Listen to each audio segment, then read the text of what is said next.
Flying Lessons and Body-Positive Broomsticks. The notice appeared on the Gryffindor Common Room bulletin board on a Tuesday morning, wedged between a flyer for Hermione's decolonizing defense against the dark arts study group and someone's passive-aggressive note about leaving dirty socks in the shower. Flying Lessons, reimagined for the modern wizard. Harry squinted at the announcement, which was written in what appeared to be rainbow-colored ink that shifted through the entire spectrum as you read it.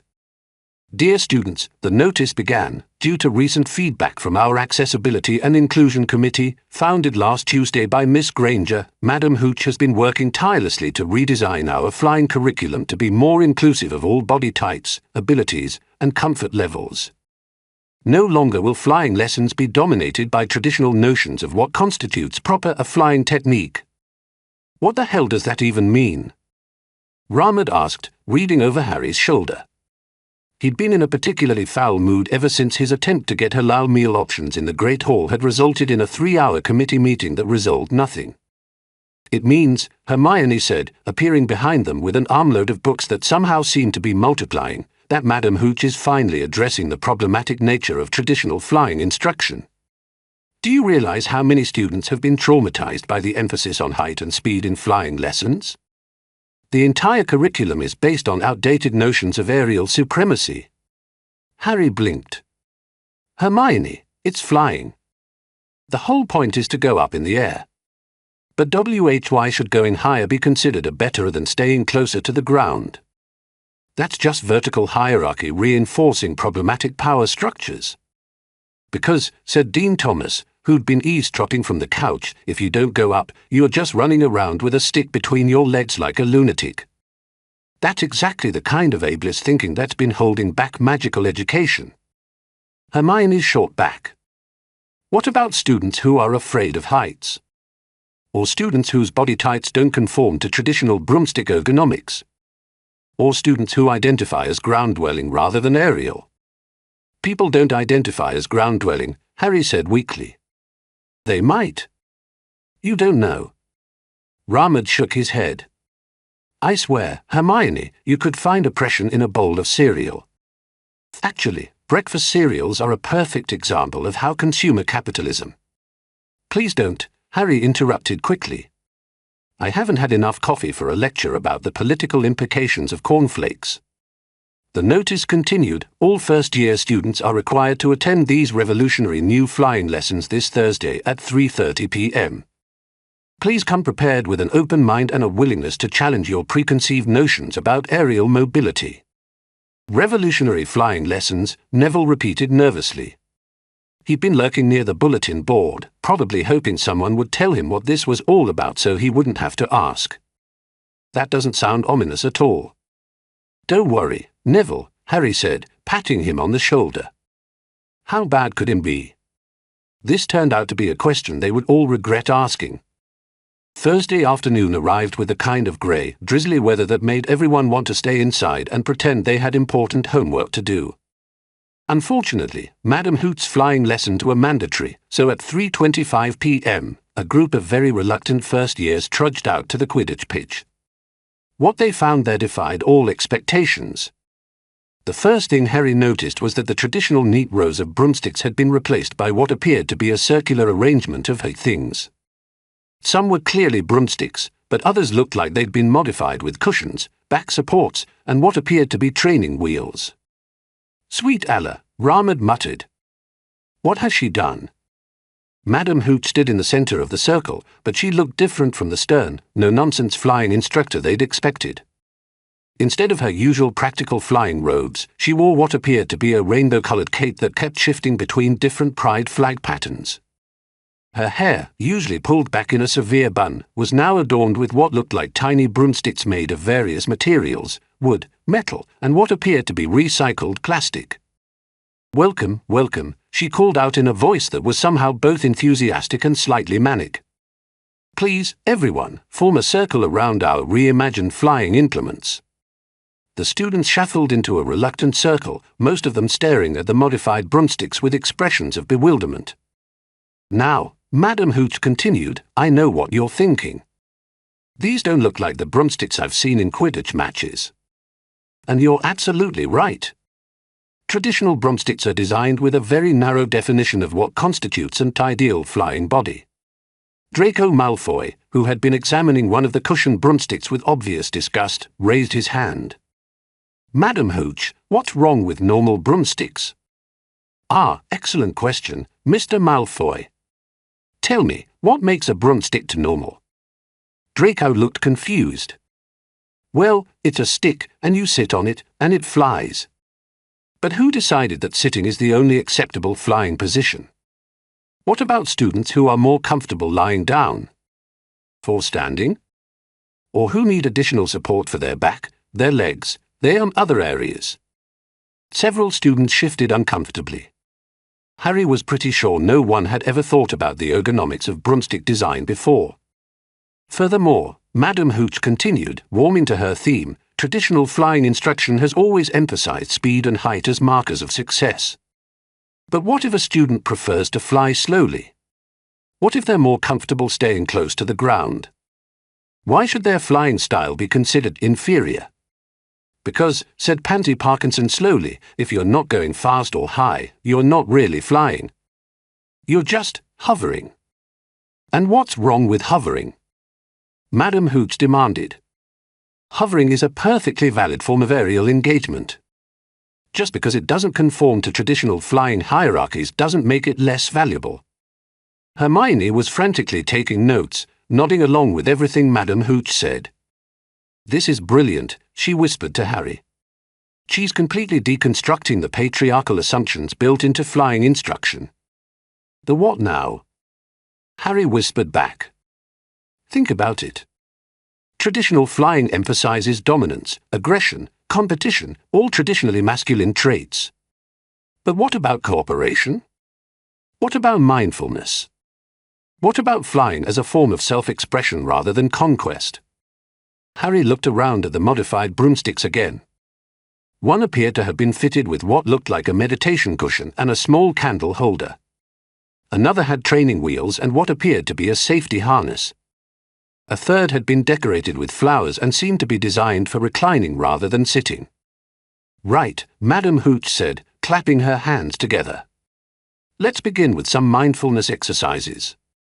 Everyone, please select a flying implement that speaks to your authentic self. The students looked at each other uncertainly.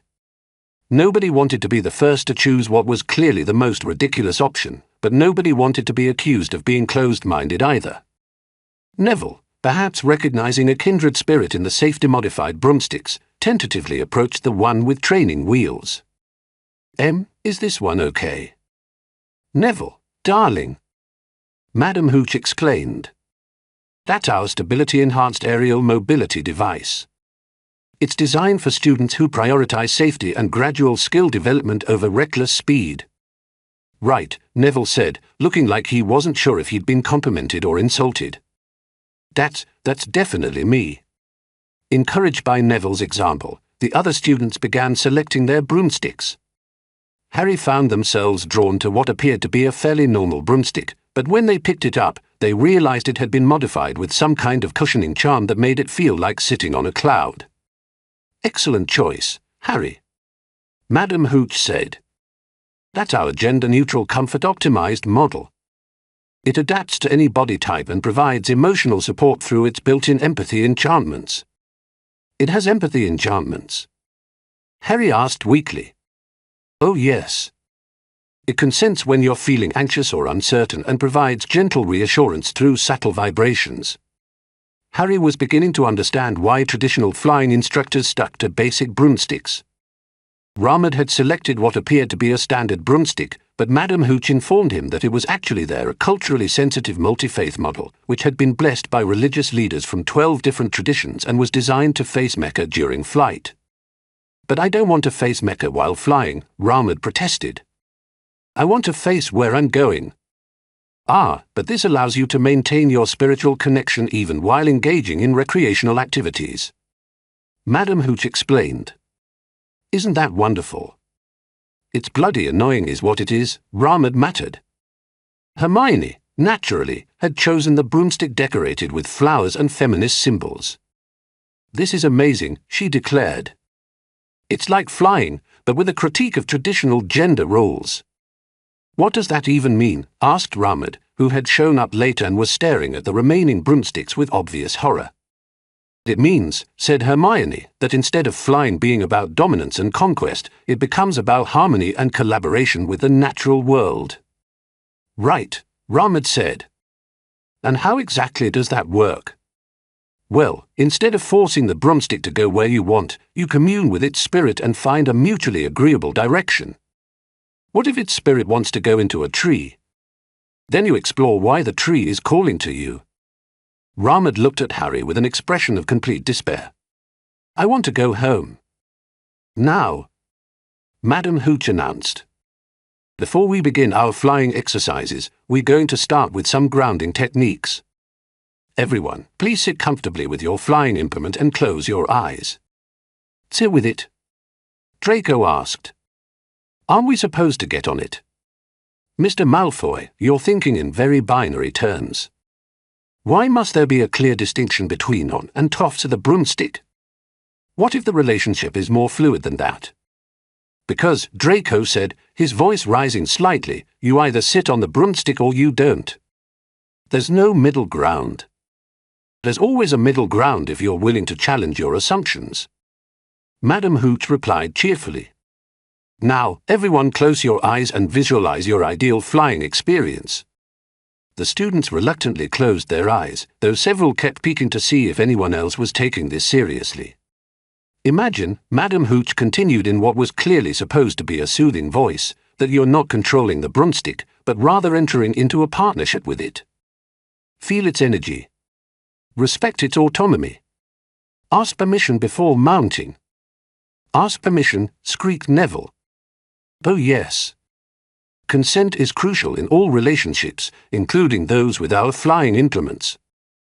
Harry opened their eyes to find Hermione actually whispering to her broomstick. Hello, broomstick. Would it be okay if I sat on you? I promise to be respectful of your boundaries." "Hermione," Harry hissed, "it's a broomstick. It doesn't have boundaries." "Everything has boundaries, Harry. Just because something can't vocalize them doesn't mean they don't exist. It's a piece of wood with twigs attached. It's a living magical implement with its own agency. It's literally dead plant matter. Your attitude is exactly why traditional flying instruction is so problematic." Before Harry could respond, Madam Hooch clapped her hands again. "Wonderful. I can feel the positive energy flowing between all of you and your flying partners. Now, let's begin with some basic exercises." What followed was the most bizarre hour of Harry's life, and considering they'd spent the last few months dealing with Ramad's religious crises and Hermione's constant social justice lectures, that was saying something.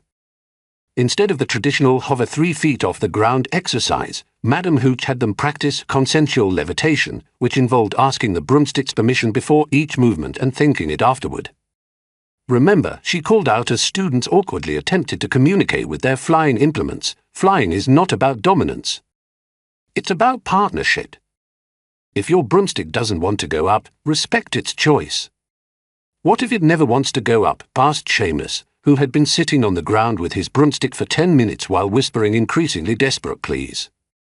Then perhaps ground-based movement is more authentic to its nature. Madam Hooch replied. There's no shame in being a ground-dwelling broomstick. But then it's not flying. Seamus protested. Who says it has to be flying to be valid? The fact that it's a flying lesson. Labels are just social constructs, Mr. Finnegan. Harry managed to get their empathy-enhanced broomstick about 2 feet off the ground, where it hovered nervously while providing what felt like gentle emotional support through small vibrations. It was deeply weird, but also oddly comforting. Neville, meanwhile, had discovered that his training wheel broomstick was actually quite stable, though it refused to go higher than 6 inches off the ground and moved at approximately the speed of a nervous turtle. I'm flying, he announced with genuine excitement. Sort of. You're moving. Madam Hooch corrected. And movement is beautiful in all its forms.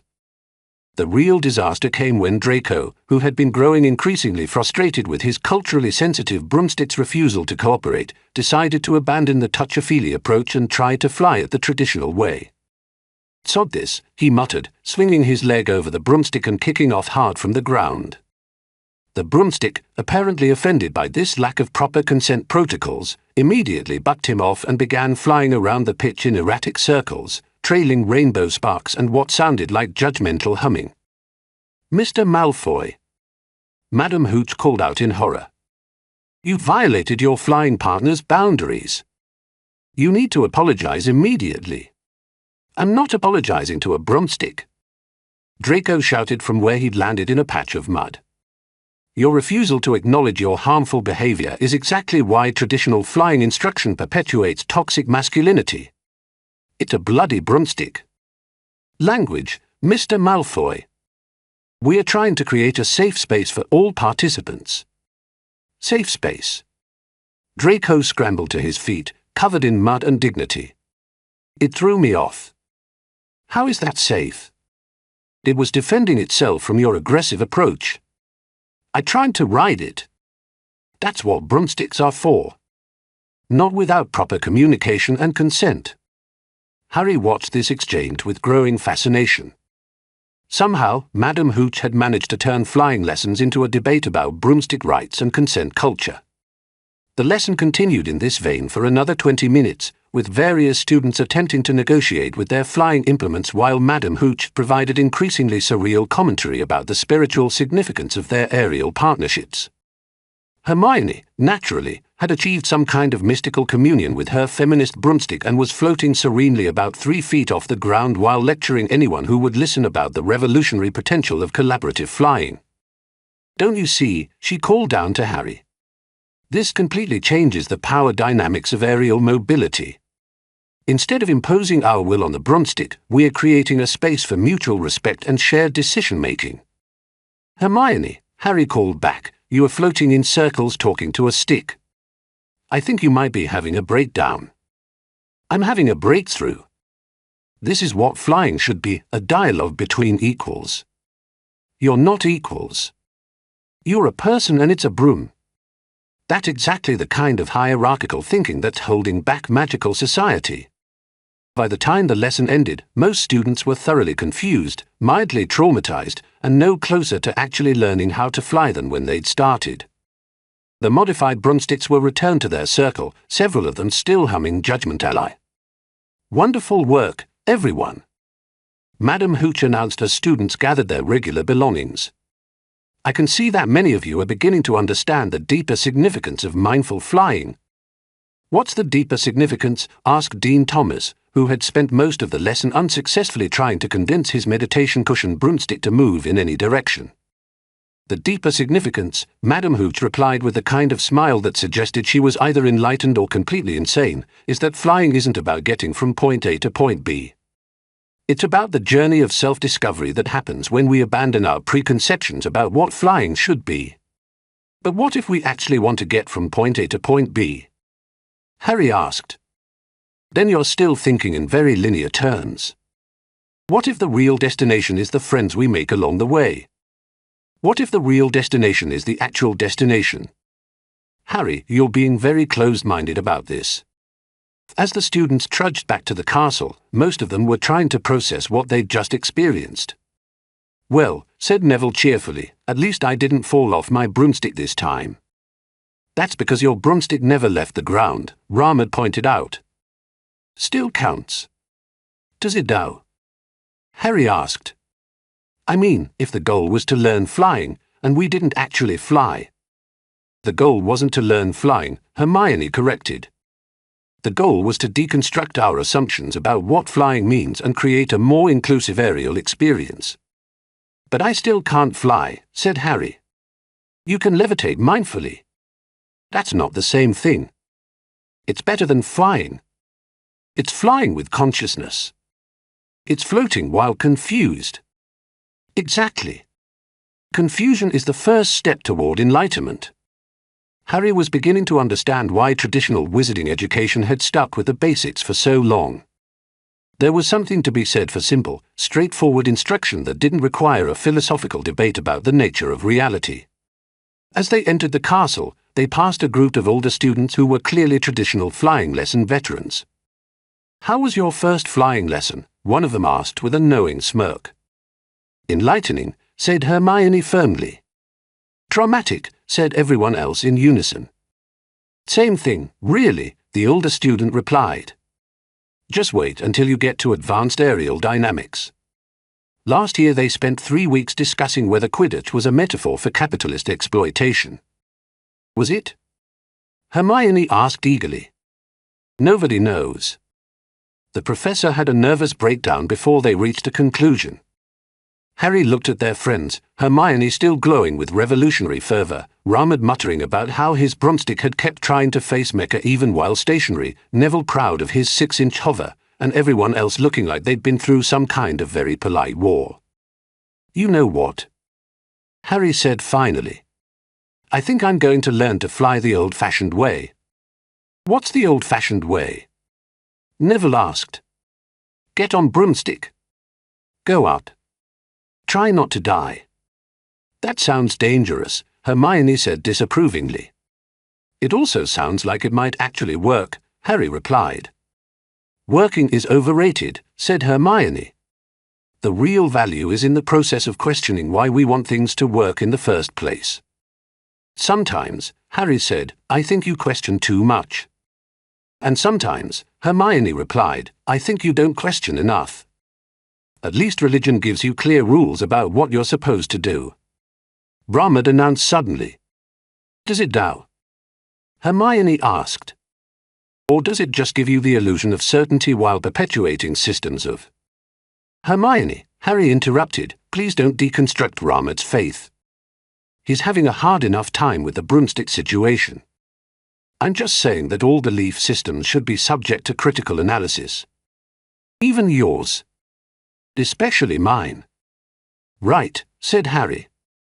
"I'm going to go do my homework now." Regular homework. About normal things. Like potions that are just potions and not metaphors for anything. "But Harry," Hermione called after them, "everything is a metaphor for something." "Not today," Harry called back.